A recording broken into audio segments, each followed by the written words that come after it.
नमस्कार, आप देख रहे हैं आज तक। आपके साथ मैं हूं शुभांकर मिश्रा, लेकर हमारा खास कार्यक्रम जहांगीर फाइल्स। अब जहांगीरपुरी को अगर आपको समझना है तो बहुत कुछ यहां ऐसा है जो आपको समझना पड़ेगा, लेकिन पिछले शनिवार से लेकर अब तक यहां पर जो कुछ घटनाएं घटित हुई, आज तक ने पल पल की आपको उसकी अपडेट पहुंचाई। ऑपरेशन बुलडोजर को लेकर भी हमने आपको सबसे पहले हर सटीक खबरें दिखाई। यहां पर आज जो मिजाज है इस जगह का, इस इलाके का, वो बदला हुआ है, क्योंकि आज यहां पर उतनी गर्माहट नजर नहीं आ रही। उसकी कई वजह है। एक वजह है कि तापमान का जो पारा है वो काफी घट गया है, हल्की बूंदाबांदी जो है वो यहां देखने को मिल रही है। दूसरी वजह यह है कि ऑपरेशन बुलडोजर पर सुप्रीम कोर्ट ने यथास्थिति बरकरार रखने का निर्देश दिया है, लेकिन इस सब के बीच में पारा जो था वो थोड़ा बढ़ाया सियासी गर्माहट ने। ये सियासी गर्माहट थी जब कांग्रेस का डेलीगेशन यहां पहुंचता है, कांग्रेस का डेलीगेशन यहां पर आता है। हालांकि इन इलाकों में, इन गलियों में जहां पर दंगे हुए थे, हिंसा हुई थी, या कहें कि उसके बाद अवैध निर्माण को तोड़ा फोड़ा गया था, वहां पर जाने की इजाजत नहीं दी गई थी। ये मलबे आपको यहां पर नजर आ रहे हैं जो यहां पर तोड़फोड़ के बाद थे। कोशिश की कांग्रेस ने कि यहां से वो आगे जाए, लेकिन अगर यहां पर आप देखेंगे तो एक तरफ यहां पर तमाम ये तैनात सुरक्षा बल तैनात है, इसके उस पार एक आपको बैरिकेड और नजर आएगा। और अगर आप दूर तक नजर दौड़ाएंगे तो जहां पर वो मंदिर है जिसके ठीक पहले बुलडोजर चला था, वहां भी एक बैरिकेड जो है वो लगा हुआ है। कुल मिलाकर कहें तो कई स्तरीय सुरक्षा जो है वो यहां पर की जा रही है। इसी इलाके से बताया जाता है कि शोभा यात्रा के बाद ये पूरा विवाद शुरू हुआ था और धीरे धीरे आगे उसके बाद यहां पर स्थिति बिगड़ी। बाद में ऑपरेशन बुलडोजर अवैध निर्माण पर चलने लगा। इधर अगर तस्वीर आप दिखाएंगे हम आपको, तो ये वो इलाका है जिसमें कहा जाता है कि समुदाय विशेष के लोग ज्यादा रहते हैं। पूरे इलाके को सील कर दिया गया है। यहां से लोगों को आने जाने की इजाजत नहीं है। न सिर्फ लोगों को बल्कि मीडिया को भी आने जाने की इजाजत नहीं है। जो दो चार लोग आते हैं, ये तमाम सुरक्षाकर्मी उन्हें यहां से वापस लौटा देते हैं, ये कहते हुए कि यहां पर अगर माहौल संभालना है तो फिर आपको आगे नहीं जाना पड़ेगा। लेकिन आज कांग्रेस यहां पहुंची। कांग्रेस ने कई तरह के आरोप जो हैं वो लगाए हैं। हालांकि कांग्रेस को यहां पर आगे जाने की इजाजत नहीं मिली। हमने आज तक पर आपको यह भी दिखाया कांग्रेस के जो दिल्ली के प्रेसिडेंट हैं कैसे वो यहां धरने पर बैठ गए, बीजेपी से लेकर एमसीडी, तमाम आरोप लगाए। लेकिन इस मलबे के बीच में, इस यहां पर जो विवाद हुआ उसके बीच में अभी भी यहां पर तबाही की निशानियां, कहें कि जो आक्रोश है, जो निशानियां हैं वो रह गई हैं। कई लोग ऐसे हैं कह रहे हैं कि हमारे पास कागजात थे, लेकिन उन कागजात के बावजूद हमारे दुकानों पर बुलडोजर चला दिया गया। उनमें से एक दुकान हम आपको यहां फिर दिखा देते हैं, क्योंकि इस दुकान और इस दुकान वाले गुप्ता जी का इंटरव्यू आपने कई बार आज तक पर ही देखा होगा। एमसीडी से सवाल पूछेंगे आप, एमसीडी कहती है कि देखिए एक तल्ले की परमिशन थी ग्राउंड की, आप फर्स्ट फ्लोर बनाएंगे उसे तोड़ दिया जाएगा। एक सवाल यह भी खड़ा हो रहा है, सुप्रीम कोर्ट में आज उठाया गया कि क्या एक समुदाय विशेष पर ही कार्रवाई की गई। यह भी एक बड़ा सवाल हुआ। यह सवाल क्यों खड़ा हुआ यह भी हम आपको समझाते हैं। यह रोड आप बार बार देख रहे हैं और इस रोड, ये सीधी रोड देखिए, इस रोड से जब आप इस चौराहे की तरफ आएंगे तो यहां पर अगर आप मेरी तरफ पैन करेंगे तो आपको नजर आएगा कि यहां पर दो एल नजर आते हैं। एक एल जो है वो ये नजर आता है, यानी ये एल, और दूसरा एल जो है वो दूसरी तरफ चला जाता है और इस तरफ ही कार्रवाई की गई है। लेकिन हमने जो शुरुआत की थी वो जहांगीरपुरी फाइल्स को लेकर बात की थी, क्योंकि अगर आपको इस पूरे घटनाक्रम को समझना है, इस हिंसा को समझना है, तो आपको इस जगह के जहांगीरपुरी में जहां हम मौजूद हैं, इसके इतिहास को, इसके भूगोल को और इससे जुड़ी हुई बातों को समझना। आपको यह भी समझना है किसने यहां पर लोगों को बसवाया, कैसे यहां पर बड़ी संख्या में लोग आए और उनके आने की जिक्र क्यों बार बार खबरों में किया जा रहा है। तो जरा देखिए हमारी ये पहली रिपोर्ट जहांगीरपुरी फाइल्स को लेकर, क्योंकि बिना इतिहास, भूगोल या बिना इस इलाके की जो बाकी पटकथाएं हैं उनको समझे हुए आप इस इलाके में जो कुछ हो रहा है उसे बारीकी से समझ नहीं सकते हैं। तो इसे समझने के लिए ये पहली रिपोर्ट।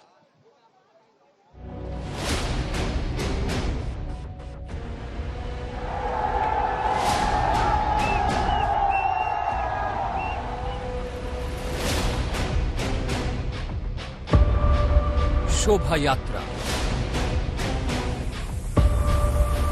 हथियारों का प्रदर्शन, जुलूस पर पथराव, हंगामे में गोलीबारी, आरोपियों की गिरफ्तारी, एमसीडी का बुलडोजर, बर्बादी की तस्वीरें, एक्शन पर कोर्ट का रिएक्शन। जहांगीरपुरी फाइल्स।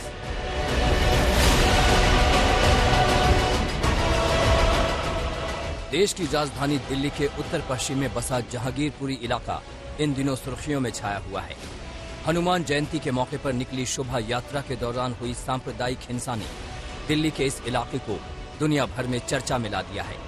लोग इस इलाके के इतिहास भूगोल को समझना चाहते हैं, जानना चाहते हैं कि वो कौन लोग हैं जो यहाँ रहते हैं, वो कौन हैं जो आपस में एक दूसरे से भिड़ गए, वो कौन हैं जिन्हें एक दूसरे का दुश्मन बताने की कोशिश की जा रही है। मैम, मेरा नाम सोनू है मैडम, हम हिंदू हैं, ठीक है ना, फिर भी हम हिंदू मुसलमान एक साथ होके रहते हैं मैडम, नहीं है मैडम, पूरा रोजगार गया है मैडम, यहाँ पे सारे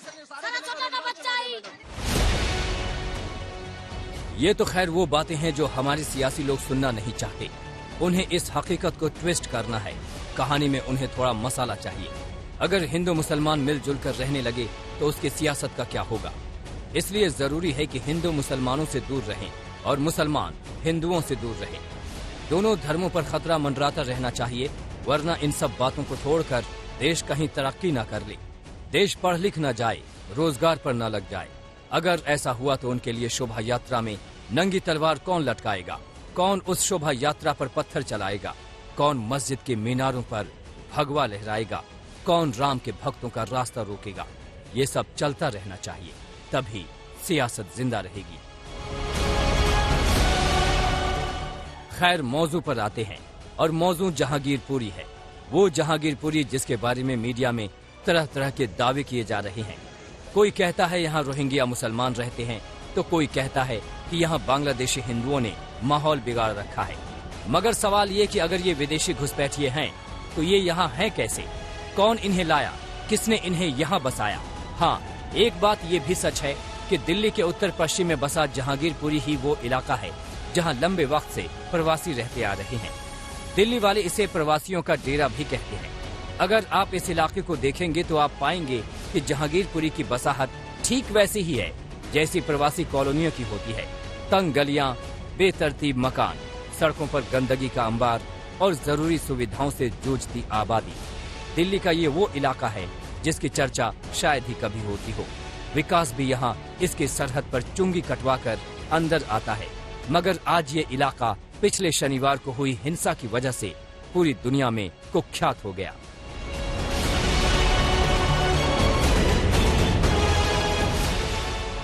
ज्यादातर इस इलाके में लोगों में बिहार, यूपी, पश्चिम बंगाल और राजस्थान के हैं। ये तमाम लोग अलग अलग धर्मों, संप्रदाय और जाति के हैं। हाँ, इनमें बस एक चीज कॉमन है, गरीबी। सरकार की मेहरबानी से बसे ये लोग साथ रहते हैं क्योंकि इनके पास अपने मकान की लोकेशन का चुनाव करने का विकल्प नहीं था। बेतरतीब और छोटे छोटे मकानों की वजह से ये दिल्ली का सबसे घनी आबादी वाला इलाका है, जहाँ ज्यादातर प्रवासी मजदूर, फैक्ट्रियों में काम करने वाले लेबर और कचरा बीनने वाले मजदूरों की तादाद है। सियासत इन लोगों का अपनी अपनी तरह से इस्तेमाल करती रही है, लेकिन पिछले कुछ सालों में जिस तरह राजधानी की राजनीति बदली है उसने सियासत में भूचाल ला दिया है। लिहाजा अब दिल्ली में दबदबे के लिए रण छिड़ा हुआ है।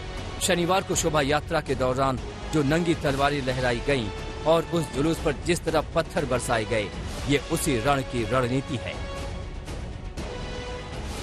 आज तक ब्यूरो। ये बैरिकेडिंग साथ जहांगीरपुरी की निशानी है, यहाँ की असली कहानी है। लेकिन 16 अप्रैल का जिक्र जब हम करते हैं तो यहाँ पर माहौल बिगड़ने में केवल 10 से 15 मिनट लगते हैं। इन गलियों में जबरदस्त तरीके से पत्थरबाजी होती है। इसके बाद सवाल यहाँ पर खड़ा होता है कि क्या ये कुछ लोगों की शरारत थी जो बाद में समुदायों की विवाद बन गई, या फिर वाकई में ये एक सुनियोजित साजिश का हिस्सा थी।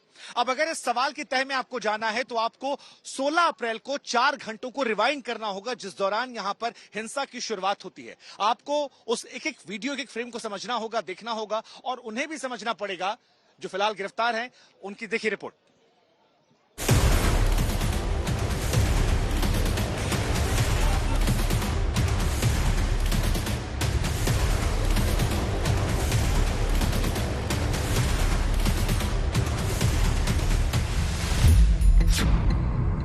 सोलह अप्रैल शनिवार, जहांगीरपुरी, दिल्ली।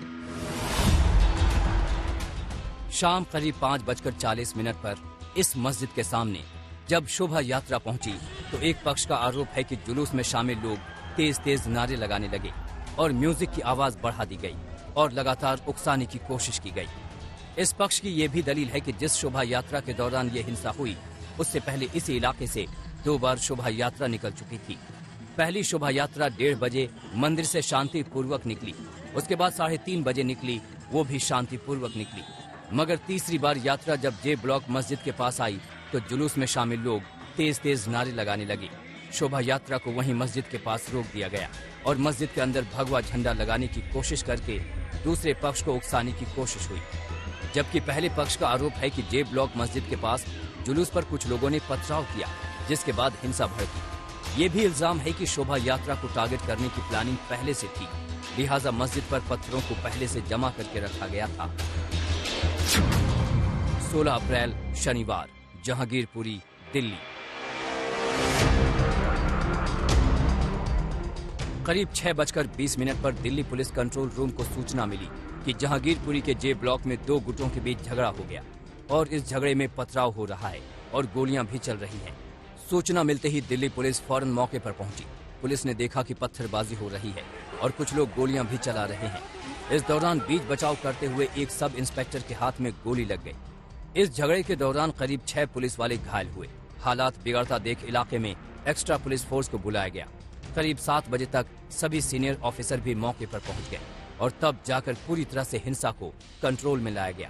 इस पूरी जद्दोजहद में करीब 1 घंटे का वक्त लगा, लेकिन करीब 8 बजे तक हालात पूरी तरह से पुलिस के कंट्रोल में आ गए।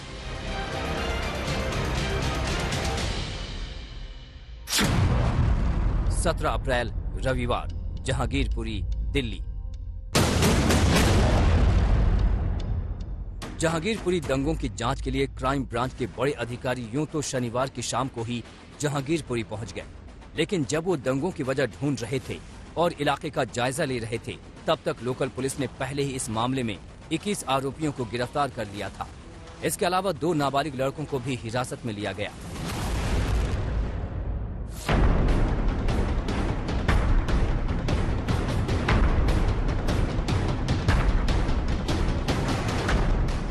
पुलिस ने जहांगीरपुरी में बिना इजाजत जुलूस निकालने के आरोप में विश्व हिंदू परिषद, बजरंग दल दिल्ली प्रांत के आयोजकों के खिलाफ भी मामला दर्ज किया। दिल्ली पुलिस ने बताया कि उस दिन उस इलाके में 3 जुलूस निकले थे, जबकि इजाजत 2 के लिए ली गई थी।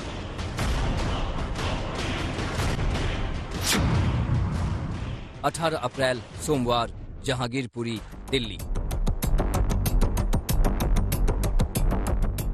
जहांगीरपुरी में फॉरेंसिक टीम सोमवार सुबह पहुंची।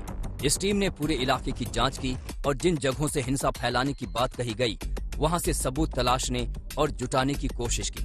फॉरेंसिक के साथ दिल्ली पुलिस क्राइम ब्रांच की टीम भी है। इससे पहले स्पेशल सेल की टीम भी मौकाए वारदात पर पहुंची थी और कई सीसीटीवी के फुटेज की जांच की। इसके अलावा इलाके के अपराधियों की लिस्ट भी खंगाली जा रही है। इस हंगामे में कुल 7 लोग घायल हुए। इनमें 6 पुलिसकर्मी और 1 आम नागरिक शामिल है। पुलिस ने आरोपियों पर आर्म्स एक्ट, दंगा और हत्या की कोशिश में मुकदमे दर्ज किए। 20 अप्रैल बुधवार, जहांगीरपुरी, दिल्ली।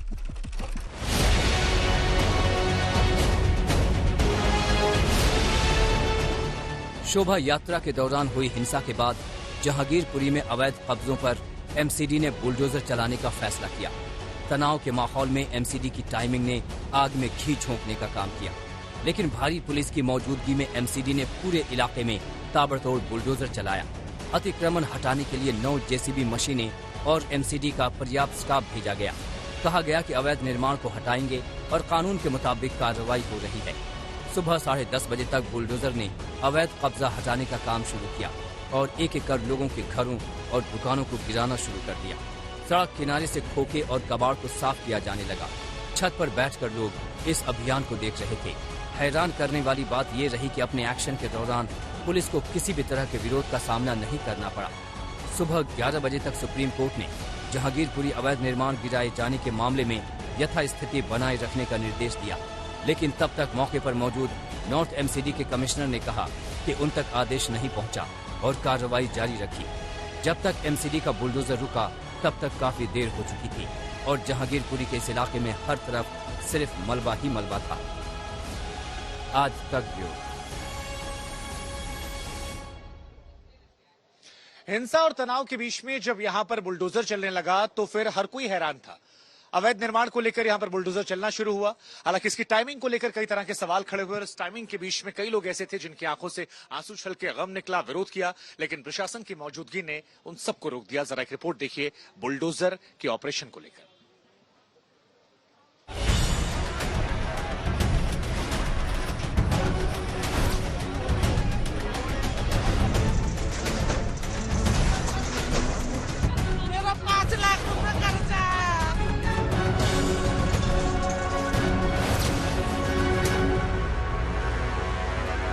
जहांगीरपुरी में 20 से 30 साल पुराने अवैध निर्माण देखते देखते जमींदोज हो गए।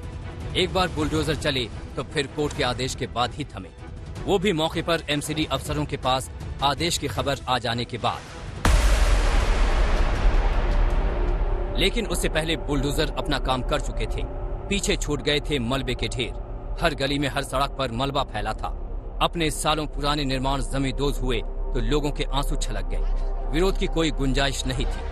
अगर कुछ बचा था तो वो थी बेबसी। महिलाएं रोती दिखीं, लेकिन एमसीडी दस्तों पर इसका कोई असर नहीं पड़ा। कुछ महिलाओं ने दस्तों से बहस की, लेकिन कोई असर नहीं पड़ा।